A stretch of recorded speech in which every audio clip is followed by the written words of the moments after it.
హరి ఓం. తేదీ 6/10/24 ఆదివారము.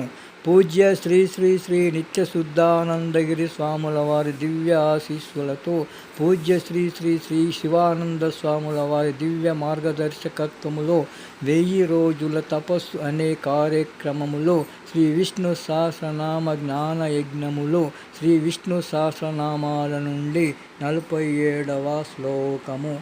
అనిర్విన్నహస్తవిష్ఠో భూర్ధర్మయూపో మహామకః నక్షత్రనేమిర్నక్షత్రి క్షమక్షామా సమీహనః. విష్ణు సహస్రనామాల నుండి 438వ నామము ధర్మయూపః. ఓం ధర్మయూపాయ నమః. యూప అనగా యజ్ఞములయందు యజ్ఞపశువుని బంధించు స్తంభము. భగవానుడు ధర్మస్వరూపుడు అగుట వలన ధర్మము చేతనే బంధింపబడినవాడని ఇందు సుందరముగా ధర్మయూప అను నామమును భజింపబడుచున్నాడు. గోపాలకృష్ణ భగవానికి జై.